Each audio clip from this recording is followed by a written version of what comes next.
Baiklah, kita mulai kuliah termodinamika.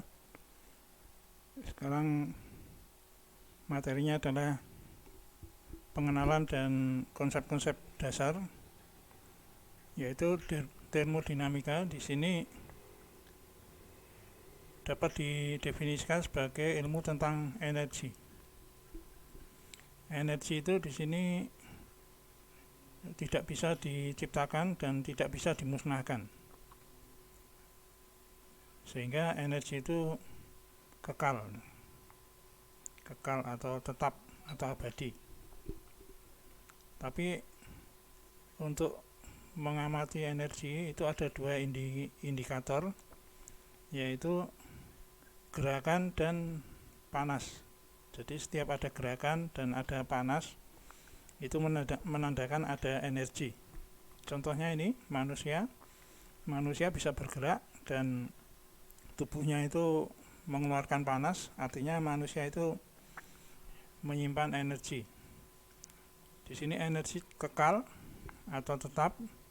Jadi ketika manusia itu mengkonsumsi makanan, dia memasukkan energi misalnya sebesar 5 unit. Kemudian energinya dipakai untuk bergerak, keluar hanya 4 unit, berarti sisanya yang di dalam itu masih 1. Ini yang dimaksud dengan energi itu kekal. Kemudian ketika ada gerakan, batu yang berada di tepi jurang, sebelum dijatuhkan dia tidak bergerak, berarti energi kinetiknya 0, tapi dia menyimpan energi potensial, misalkan 10. Ketika batu itu jatuh, energi potensialnya berkurang, energi kinetiknya bertambah karena dia bergerak. Misalkan energi kinetiknya 3, maka energi potensialnya 7. Totalnya tetap ya 10, jadi tetap 10. Jadi energi itu bisa diubah bentuknya. Jadi di sini energi potensial berubah menjadi energi kinetik. Ini energi makanan berubah menjadi energi gerak. Jadi bisa diubah-ubah bentuknya dan dia sifatnya kekal, tidak bisa diciptakan dan tidak bisa dimusnahkan. Kemudian ini juga, kalau tadi karena indikasinya gerakan, sekarang panas. Jadi kalau kopi di dalam gelas itu dia mempunyai panas 70 derajat Celcius. Kalau lingkungannya lebih dingin 20 derajat Celcius, energi panasnya bisa pindah. Jadi kopi ini mempunyai energi. Demikian juga ini rumah yang mengelola energi panas. Jadi ini ada pemanas matahari, kemudian air dipompa naik ke sini, di sini airnya dipanaskan, kemudian turun lagi ke sini. Di sini ada heat exchanger atau penukar kalor, sehingga di sini merupakan penyimpan, menukarkan panas ya, dari air yang mengalir di sini, panasnya dipindah ke air dingin di sini. Nah, airnya ini nanti dipakai untuk mandi. Ini juga mengelola energi ya.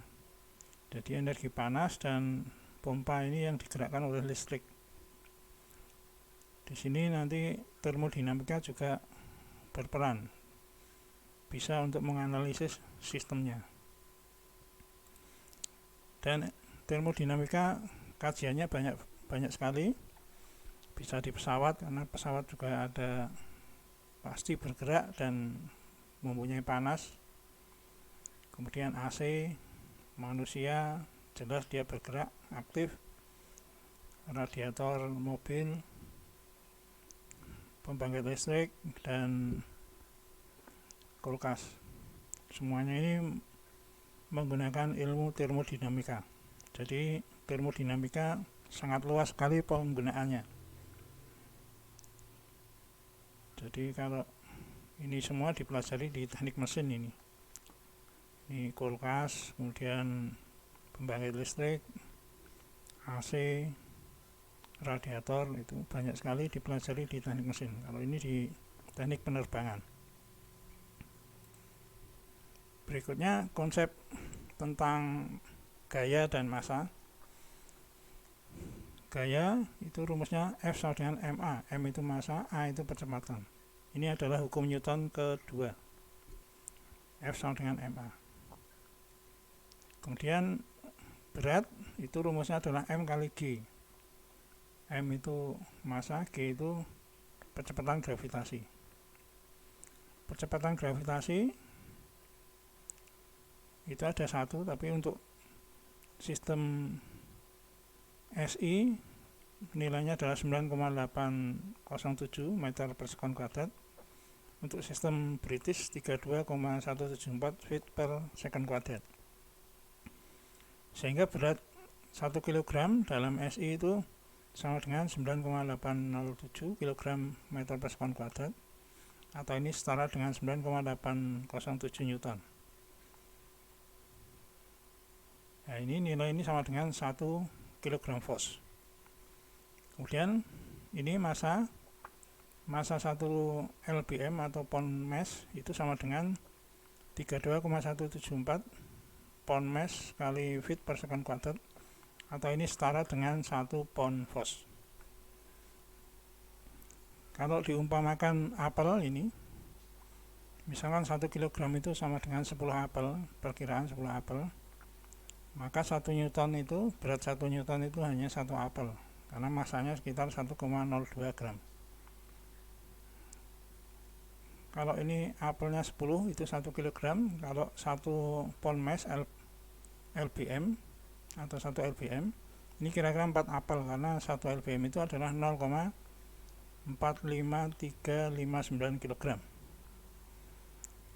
Nah, ini 1 lbm ini beratnya adalah 1 pound Fos. Jadi ini 1 lbm itu masanya, kalau beratnya 1 pound Fos lbf. Jadi perbandingannya seperti ini supaya kita punya gambaran ya. Kemudian ini contoh 1.2 di buku itu, sebuah tangki ini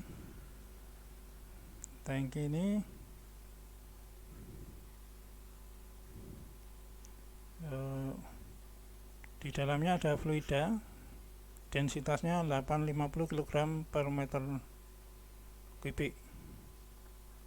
Jika volumenya adalah 2 meter kubik, tentukan masanya. Jadi fluidanya itu oil atau minyak.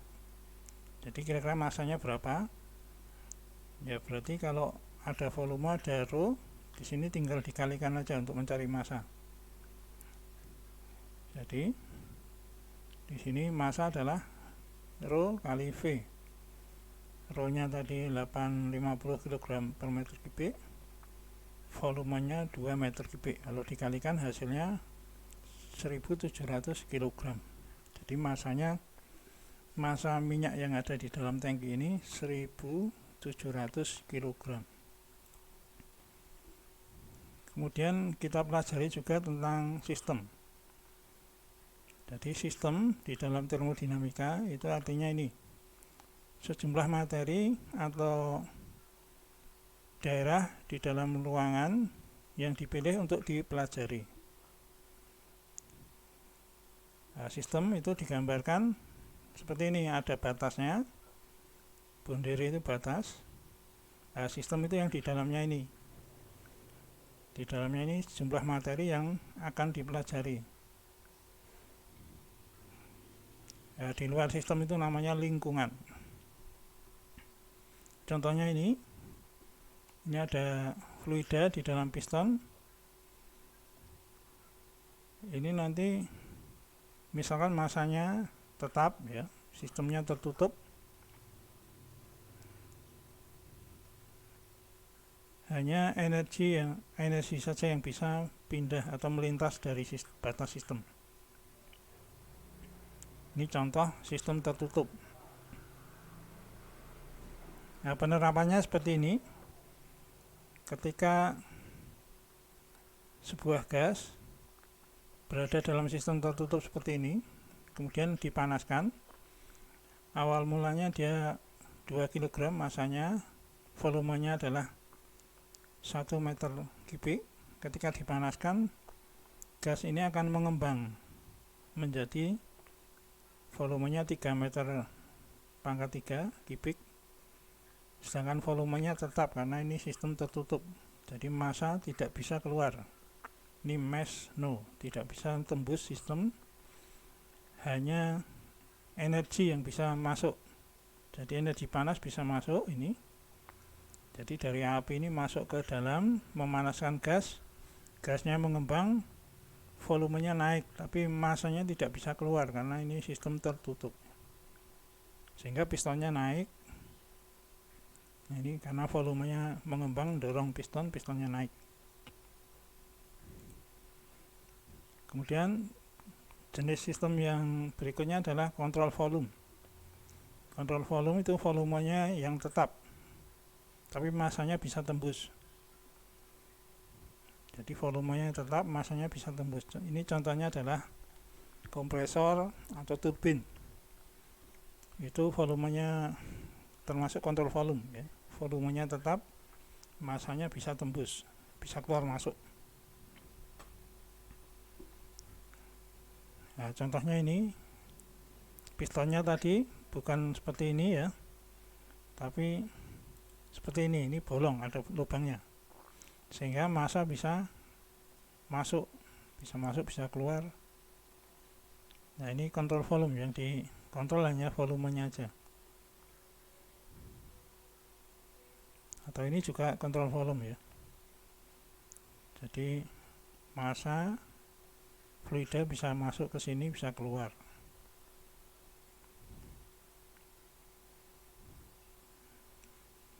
Misalkan ruang bakar itu juga kontrol volume.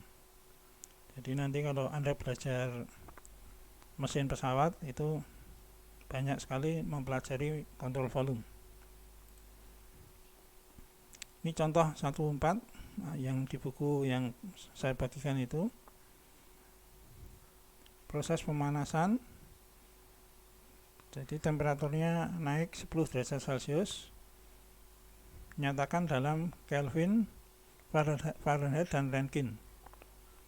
Jadi kalau kenaikannya 10 derajat Celcius, kenaikan itu delta ya, delta. Kalau dalam Kelvin, Celcius dan Kelvin itu deltanya tetap 10 derajat Kelvin sama dengan 10 derajat Celcius deltanya, tapi kalau temperaturnya tentu beda, ada perbedaan 273 derajat Celcius. Tapi kalau delta itu sama ya. Kemudian kalau Rankine itu delta Kelvin tadi tinggal dikalikan 1,8, sehingga untuk Rankine itu 18 derajat Rankine. Kemudian kalau Fahrenheit dengan Rankine itu deltanya sama atau selisihnya sama, yaitu 18 derajat Fahrenheit. Ini tentang delta ya, bukan temperaturnya. Kalau temperaturnya lain lagi. Kemudian tentang tekanan. Tekanan di sini, tekanan adalah berat dibagi luas.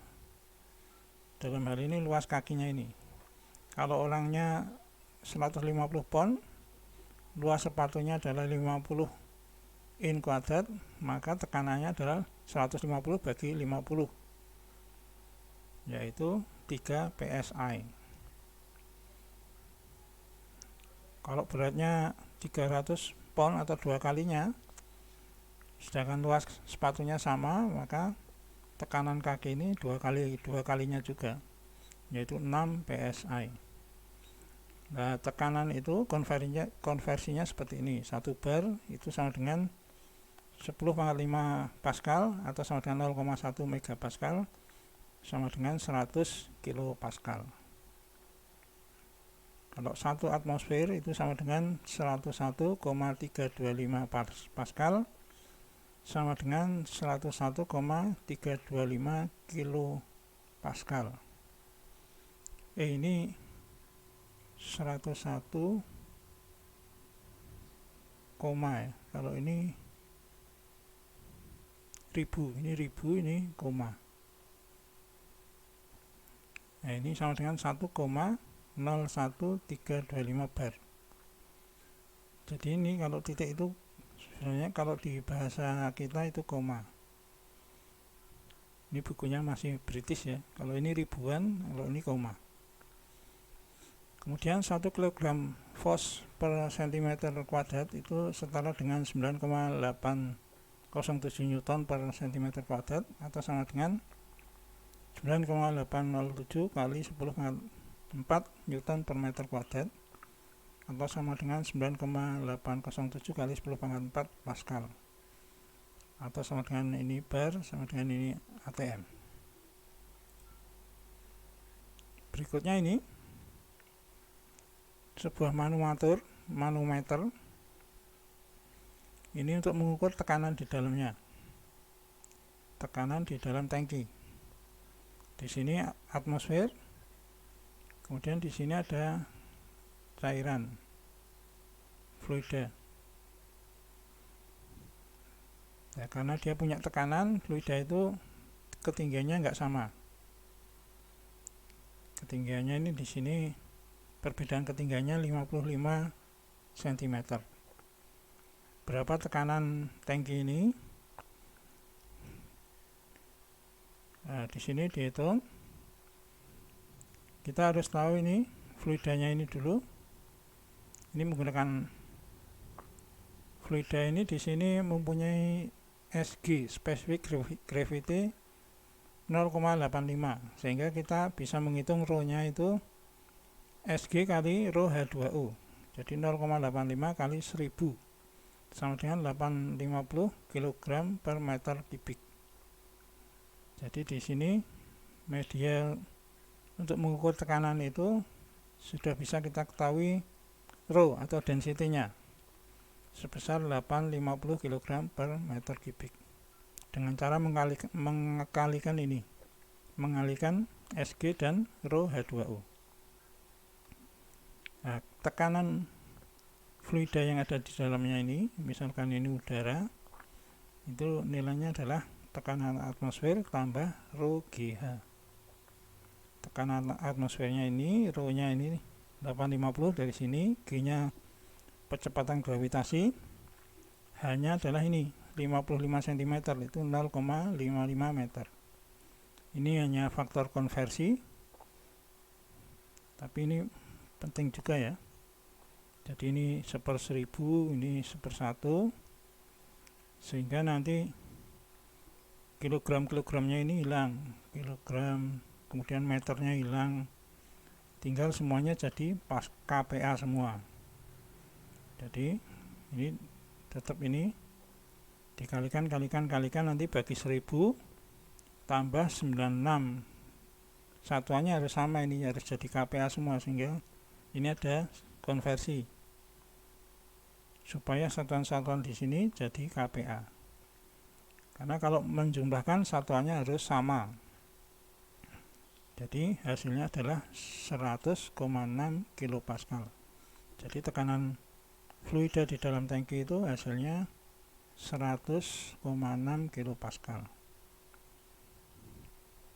Jadi tekanan di sini jelas akan lebih besar dari ini sehingga fluida ini tertekan, yang di sini permukaannya lebih tinggi.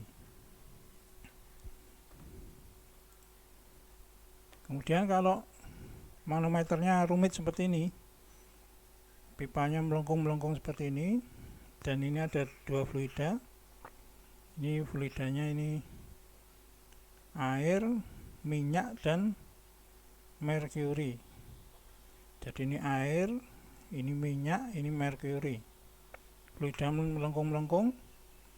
Di sini airnya turun, minyaknya juga turun, merkurinya naik. Terus ditanyakan tekanan udara di sini berapa. Sedangkan di sini juga udara tekanan bebas, atmosfer, mencari tekanan udara di dalam tangki ini. Padahal di sini ada air, ada minyak, ada merkuri. Kira-kira tekanannya berapa? Dibuat sistem persamaannya seperti ini. Seperti ini. Jadi tekanan atmosfer yang di luar ini sama dengan P1 tambah rho air GH1 tambah rho minyak GH2 kurangi rho merkuri GH3. Jadi ini plus plus min. Jadi ketika tekanannya turun ini plus, ini juga turun, ini permukaannya turun plus, ini permukaannya turun juga plus, ini permukaannya naik jadi min, sama dengan PATM. Jadi kuncinya gitu aja. Jadi kalau permukaannya turun ini plus, ini permukaannya turun plus, permukaannya naik ini min, sama dengan PATM. Jadi ini sistem persamaannya, cara membuatnya seperti itu. Sehingga kalau ini dicari, maka 1, 2, 3 ruas ini dipindah ke kanan. Sehingga ruas ini menjadi, karena ini plus jadi min, ini plus juga jadi min, ini min jadi plus. Kemudian ketiga ruas ini punya G semua ini. G itu percepatan gravitasi sehingga bisa keluar. Nah, tinggal ini. Sehingga P1 itu tekanan udara, itu nilainya adalah, ini tekanan atmosfer 85,6 ini dari sini. G itu gravitasi, ini merkuri itu ini berat jenisnya, rho-nya, terus kalikan ketinggiannya ini H3 ya. Kemudian ini air itu 1000, rho-nya ketinggiannya itu H1. Kemudian minyak itu ini 850, rho-nya ketinggiannya adalah H2 di sini 0,2 meter. Ya, ini konversi supaya semuanya menjadi KPA. Jadi ini satuannya itu nanti akhirnya adalah KPA, karena penjumlahan itu satuannya harus sama. Kalau ini KPA, ini juga KPA. Sehingga didapatkan tekanan udara yang di dalam itu 130 KPA. Jadi ini ternyata tekanannya lebih besar dari tekanan di luar ya.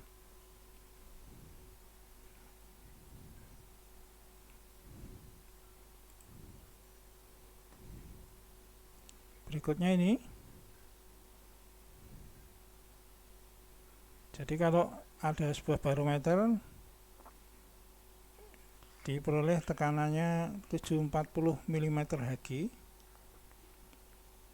percepatan gravitasinya ini, kemudian density-nya pada saat merkuri 10 derajat Celcius itu 13.570 kg per meter kubik. Nah, ini tekanannya atmosfer itu berapa? Itu tinggal mengalihkan aja rho GH, rho-nya itu rho density dari merkuri pada temperatur 10 derajat Celcius. G-nya ini tingginya 0,74 meter atau 740 mm Hg. Diperoleh tekanan atmosfernya adalah 98,5 kPa.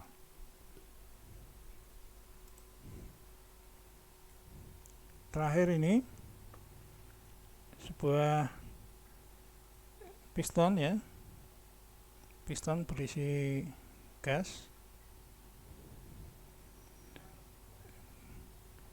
berada dalam piston.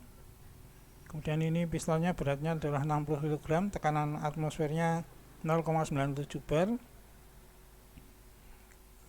luas pistonnya adalah 0,04 meter kuadrat. Dicari adalah tekanan di dalam piston. Jadi ini yang A aja, tentukan tekanan di dalam piston. Kemudian ini free body diagramnya adalah seperti ini. Ini tekanan di luar, tekanan atmosfer. Ini tekanan di dalam, kemudian ini ada berat pistonnya. Nah, kalau berat pistonnya 60, nah dari free body diagram ini diperoleh persamaan seperti ini. Karena PA itu ke atas, PA sama dengan tekanan yang ke bawah atau gaya yang ke bawah. Gaya yang ke bawah atas ini adalah P atmosfer kalikan luasan, yang ke bawah ini adalah berat piston. Jadi PA sama dengan P atmosfer kali A itu luas piston ditambah beratnya atau tekanan di dalam silinder ini adalah ini semuanya dibagi A, nilainya adalah P atmosfer tambah W itu mg dibagi A. Jadi 0,97 itu sini, ini tambah mg berat pistonnya 60, G itu percepatan gravitasi, A nya itu luas pistonnya ini 0,04 meter kuadrat. Ini konversi supaya nanti satuannya bar ya.